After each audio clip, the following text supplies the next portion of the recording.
कहानी का नाम एक राजा और उसकी तीन बेटियां।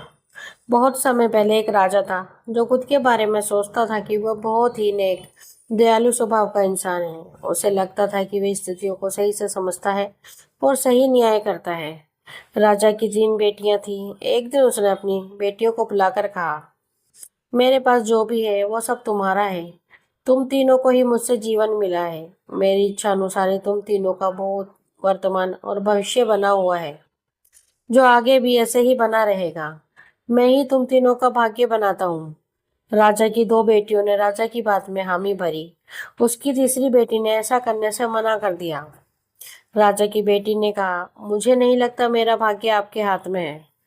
यह सुनते ही राजा गुस्से में आ गया। उसने अपनी तीसरी बेटी की कही बातों को एक चुनौती के रूप में स्वीकार किया।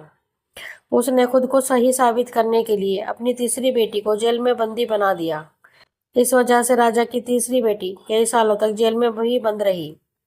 राजा और उसकी बाकी की बेटियां राष्ट्रीय जीवन जीते रहे। राजा मन ही मन सोचता है कि ये मेरा ही हुक्म है, जो मेरी जिद्दी बेटी जेल में कैद है। लोगों को भी यही लग रहा होगा कि राजा का ही हुक्म है जो उसकी बेटी को ऐसा भाग्य मिला है। उसकी प्रजा के लोग भी यही सोचते थे। उन्हें लगता था कि राजा की तीसरी बेटी ने जरूर कोई गलत काम किया होगा, तभी उसे जेल में कैद करके रखा गया है। वरना कोई भी पिता अपनी बेटी के साथ भला ऐसा क्यों करेगा। राजा कभी कभी जेल में कैद अपनी तीसरी बेटी से मिलने के लिए जाता था। उसकी बेटी बहुत कमजोर हो गई थी, लेकिन अभी भी उसके विचारों में कोई बदलाव नहीं आया था।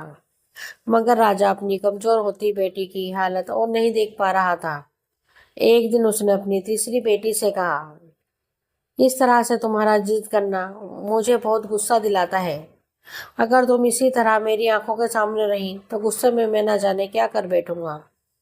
मैं तुम्हें मौत की सजा भी दे सकता हूँ, लेकिन मैं एक अच्छे दिल का इंसान हूँ, इसलिए मैंने सोचा है कि तुम अब मेरे राज्य के पास के ही एक जंगल वाली जमीन पर जानवरों के साथ रहोगी। राजा ने आगे कहा, उस जंगल में सिर्फ उन्हीं लोगों को रखा जाता है जो मेरे आदेश का पालन नहीं करते। तुमने भी अपनी जिद की वजह से मेरी बात नहीं मानी, इसलिए तुम भी अब वहां मौजूद लोगों के साथ अपना पूरा जीवन काटोगी। इसके बाद तीसरी बेटी को उस जंगल की जमीन पर रहने के लिए भेज दिया गया।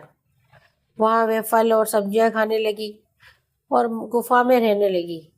उसके पास पीने के लिए झरने का पानी और ठंड से बचने के लिए सिर्फ सूरज की धूप का ही सहारा था। वहां की खुली हवा में रहते हुए और फल फूल खाते खाते वो जल्द ही पूरी तरह से स्वस्थ हो गई। उसने वहां पर खेती करना भी शुरू कर दिया। गुफा को उसने घर की तरह सजा लिया था और खुशी खुशी वहीं रहती थी। एक दिन वहां पर एक भटकता हुआ राहगीर आ पहुंचा। उसे देखते ही देखते राजा की तीसरी बेटी से प्रेम हो गया और दोनों खुशी खुशी वहीं रहने लगे। उस जंगल में उन लोग दोनों के अलावा और भी कई लोग रहते थे, जिनकी मदद से उन्होंने उस जंगल को एक शहर के रूप में बदल दिया। कुछ ही सालों में राजा की तीसरी बेटी और वो राहगीर उस शहर के राजा रानी बन गए।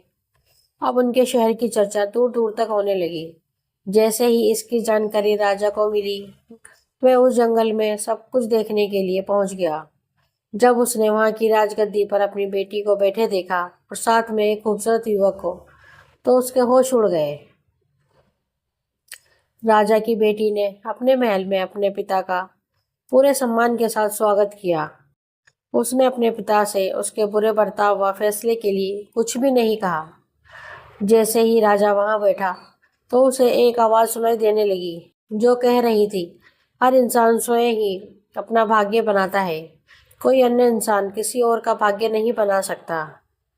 इसके बाद राजा को खुद ही अपनी गलती पर पछतावा होने लगा और उसने सभी बेटियों को अपने भाग्य से आजाद कर दिया। उसने अपनी तीनों तीनों बेटियों से कहा, भले ही तुम तीनों का भाग्य मेरे हाथों में है, लेकिन हर व्यक्ति खुद ही परिस्थितियों के अनुसार अपना भाग्य अच्छा व बुरा बना सकता है। कहानी से सीख।